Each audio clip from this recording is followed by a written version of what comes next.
Ďakujeme, že nás sledujete. Ak nechcete, aby vám unikli ďalšie nové videá, kliknite na odber. Všetky naše videá, rozdelené po ročníkoch a predmetoch, nájdete v tejto prehľadnej, pravidelne aktualizovanej tabuľke. Link nájdete v popise videa a na facebookovej stránke Chebik.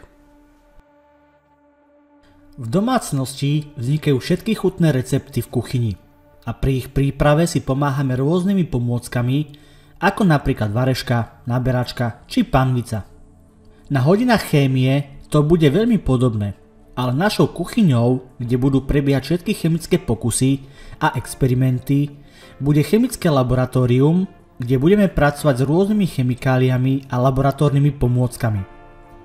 Keďže práca s chemikáliami je často nebezpečná, musíme dodržiavať určité zásady bezpečnej práce, ktoré sú obsiahnuté v laboratórnom poriadku. Prvým dôležitým bodom je, že vždy v laboratóriu musíme pracovať podľa pokynov učiteľa. Vôbec nie je jedno, či vlejete kyselinu do vody alebo vodu do kyseliny. Ale toto už bude obsahom iného videa. Do laboratória musíte vždy vstupovať iba so súhlasom vášho vyučujúceho učiteľa. Nikdy neviete, či si pán učiteľ pre vás nepripravil nejaký experiment alebo chemikáliu a ak by ste ju náhodou nechtiac rozliali, mohlo by dôjsť k vážnemu úrazu a mohli by ste si aj vy ublížiť. Aj keď sme si na začiatku videa prirovnali laboratórium ku kuchyni, v niečom sa výrazne odlišujú. A to tým, že v laboratóriu je prísne zakázané jesť a piť. Mohlo by sa stať, že chytíte nejakú pomôcku alebo stôl, na ktorom bola predtým chemikália a tá by sa mohla spoločne s vašim rožkom dostať do žalúdka a spôsobiť vám zdravotné problémy. Pri práci v laboratóriu musíme vždy používať ochranné pomôcky, medzi ktoré patrí chemický plášť, okuliare a rukavice. Keďže častokrát budete pracovať s ohňom, je potrebné, aby si dievčatá dlhé vlasy zopli pomocou gumičky.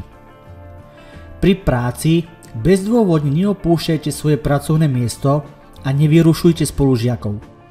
Vždy pracujte podľa pokynov svojho vyučujúceho učiteľa.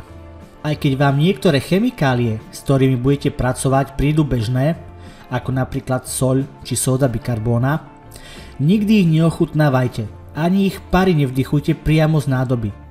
Taktiež nemôžete vedieť, či predtým v tejto nádobe nebola nejaká nebezpečná kyselina.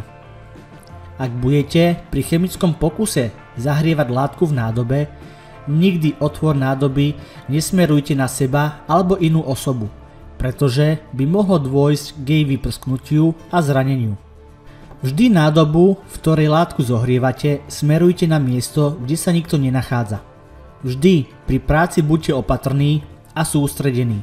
Ak budete pracovať s nejakou horľavinou, tak sa vyhýbajte blízkosti otvoreného ohňa, pretože by mohlo dôjsť k výbuchu a požiaru.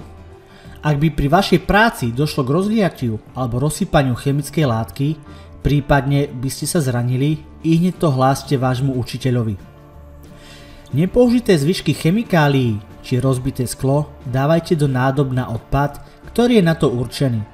Pri práci si vždy udržujte poriadok a pracujte so zariadením laboratória šetrne.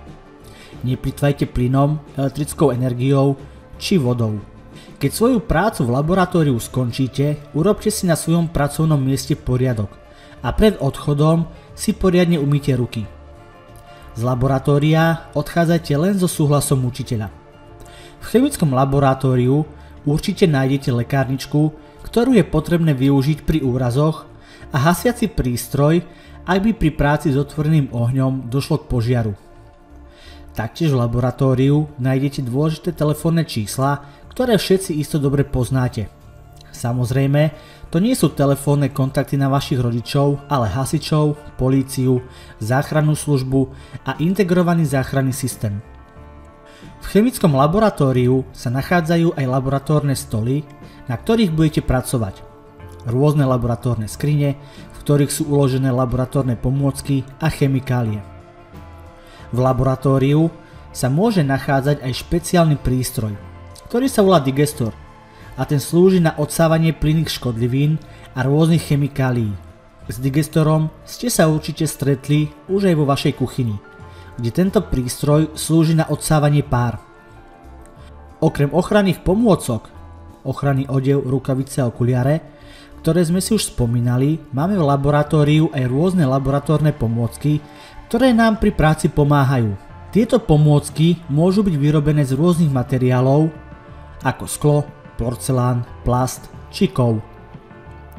Medzi laboratórne pomôcky vyrobené zo skla patrí skúmavka, kadička, kužeľová banka, destilačná banka, varná banka, Petriho miska, hodinové sklíčko, kryštalizačná miska, odmerný valec, pipeta, chladič, liehový kahan či filtračný lievik.